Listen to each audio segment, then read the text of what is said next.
Bacaan dari Kisah Para Rasul. Imam besar Yahudi dan pengikut-pengikutnya, yaitu orang-orang dari mazhab Saduki di Yerusalem, mulai bertindak terhadap jemaat, sebab mereka sangat iri hati. Mereka menangkap rasul-rasul, lalu memasukkan mereka ke dalam penjara kota. Tetapi waktu malam, seorang malaikat Tuhan membuka pintu-pintu penjara itu dan membawa mereka keluar. Kata malaikat itu, "Pergilah, berdirilah di bait Allah, dan beritakanlah seluruh firman hidup itu kepada orang banyak." Mereka menaati pesan itu, dan menjelang pagi, masuklah mereka dalam bait Allah, lalu mulai mengajar di situ.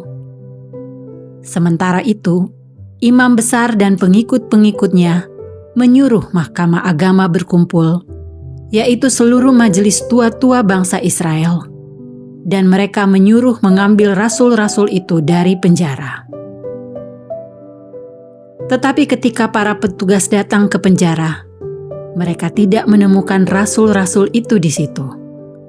Lalu mereka kembali dan memberitahukan, "Kami mendapati penjara terkunci dengan sangat rapihnya, dan semua pengawal ada di tempatnya, di muka pintu. Tetapi setelah kami membukanya, tidak seorang pun yang kami temukan di dalamnya." Ketika kepala pengawal bait Allah dan imam-imam kepala mendengar laporan itu, mereka cemas dan bertanya, apa yang telah terjadi dengan rasul-rasul itu? Tetapi datanglah seorang mendapatkan mereka dengan kabar, "Lihat, orang-orang yang telah kamu masukkan ke dalam penjara ada di dalam bait Allah, dan mereka mengajar orang banyak." Maka pergilah kepala pengawal serta orang-orangnya ke bait Allah, lalu mengambil rasul-rasul itu, tetapi tidak dengan kekerasan, karena mereka takut kalau orang banyak melempari mereka dengan batu. Demikianlah sabda Tuhan. Syukur kepada Allah. Orang yang tertindas berseru dan Tuhan mendengarkan. Orang yang tertindas berseru dan Tuhan mendengarkan. Aku hendak memuji Tuhan setiap waktu. Puji-pujian kepadanya selalu ada di dalam mulutku. Karena Tuhan jiwaku bermegah, biarlah orang-orang yang rendah hati mendengarnya dan bersuka cita.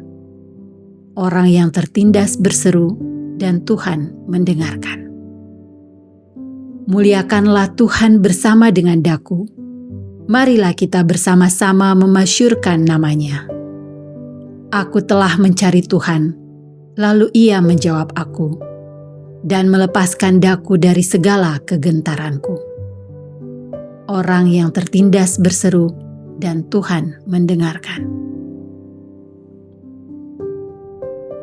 Tujukanlah pandanganmu kepadanya, maka mukamu akan berseri-seri, dan tidak akan malu tersipu-sipu.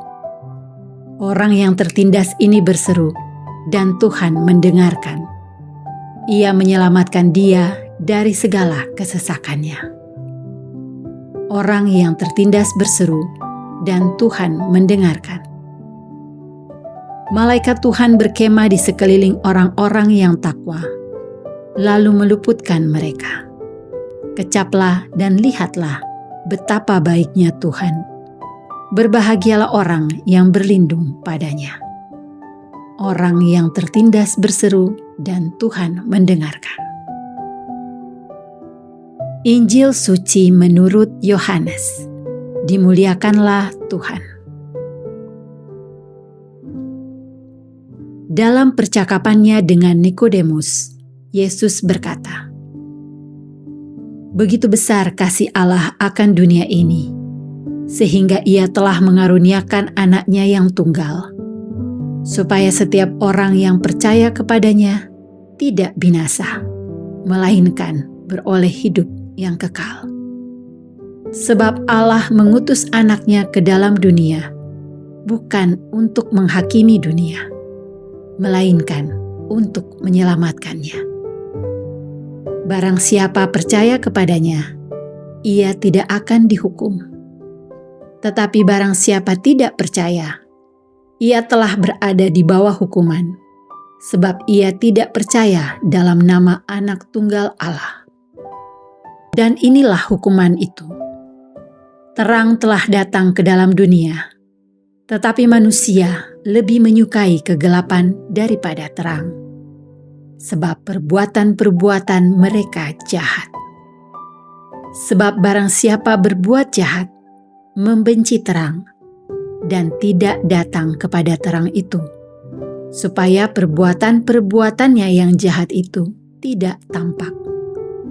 Tetapi barang siapa melakukan yang benar, ia datang kepada terang, supaya menjadi nyata bahwa perbuatan-perbuatannya dilakukan dalam Allah. Demikianlah sabda Tuhan. Terpujilah Kristus. Begitu besar kasih Allah akan kita semua. Ia memberikan putranya yang tunggal agar kita beroleh hidup kekal. Yesus datang bukan untuk menghakimi, melainkan untuk menyelamatkan. Terang itu hadir, tetapi manusia bisa memilih untuk tetap tinggal dalam kegelapan atau datang kepada terang. Hidup dalam terang berarti membiarkan kasih Allah nyata dalam perbuatan kita. Apakah aku berani berjalan di dalam terang Kristus hari ini? Marilah kita berdoa. Allah, Bapa yang Maha Pengasih, Engkau telah memperbarui hidup kami melalui Yesus Kristus Putramu yang telah bangkit.